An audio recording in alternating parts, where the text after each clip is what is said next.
Ayan, magandang araw pong muli mga boss, mga sir, mga kabaklas. Samahan niyo po muli ako sa aking pag-check ng ating mga refrigerations unit. So tingnan natin ano yung may encounter natin ngayong makulimlim na araw ng Sabado. So mga sir, galing tayo doon sa kabilang side na yun. Dito tayo sa may bubong dumaan para mag-shortcut, para ma-check natin yung ibang mga unit ng ating makina.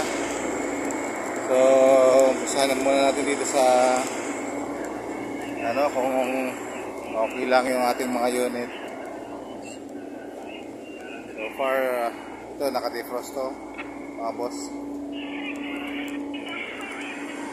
So ayun yung ibang unit natin. Ito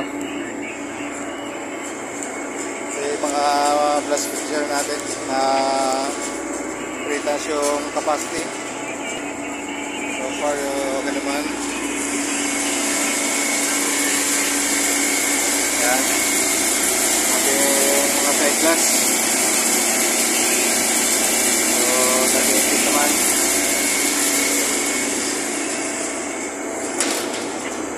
Sige na rin natin yung ibang mga unit mga boss, mga sir. Kaya sabay na rin natin sa ating pag-check.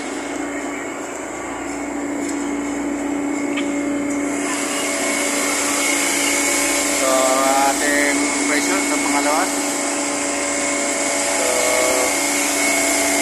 adjust natin, okay na pa yung pressure. Ating compressor.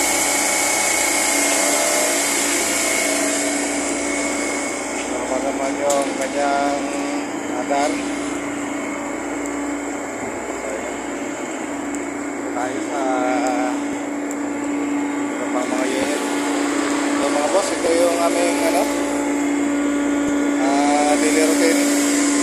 So umaga sa hapon check kami. So kailangan i-check natin yung mga makina natin kung yung condition yung ating mga makina. Pag may oras ng ikot na namin para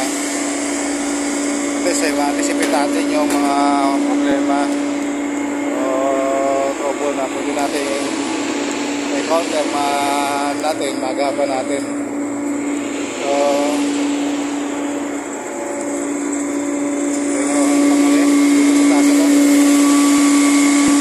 naririnig yung mga boss, mga sir. So iba po ang atal nito.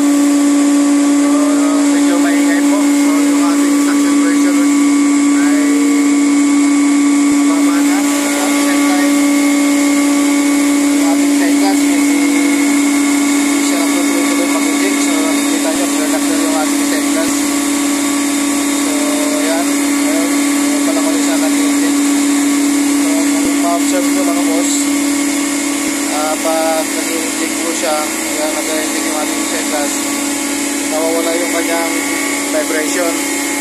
So pagdating sa compressor naman, okay naman yung ating compression.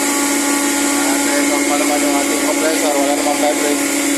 So ang may vibrate nandito sa linya mismo, sa linya. So obserbahan natin ano ba yung problema. So bakit magkakaroon ng vibration yung So sa mga kayong problema mga kapatid, paki-comment ko kung sa inyo po ay nakaka-encounter tayo ng ganito. Ano po ba yung ating pwede maging solusyon sa ganitong problema. Malakas po yung vibration ng ating bibigay. So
namin. So, ang iba dito ay mga mechanical engineer, at yung iba ay mga industrial engineering. So, ano sila ng OJT. Hindi natin alam kung pagkatapos ng graduation may babalik dito. Kapakit ko sila sa inyo kung may pagkakataon. So, far, ito muna yung ating observation ngayon.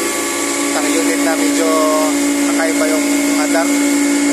Although hindi sa compressor, vibration na ito dito sa kanyang pipe. So, maaaring may problema yung ating PHP o ang ating solenoid valve sa liquid line. Hanggang dito muna, mga boss, mga sir. Paki-share na lang po, paki-likes. At hindi naman po kayo nagdadamot, paki-comment na rin po para malaman namin kung nakakasang naabot yung ating video, para mas malaman namin kung ano yung komento at ang yung salobin. Kung mayroon kayong mga isasagay sa amin, so maraming salamat po. Dito po muna.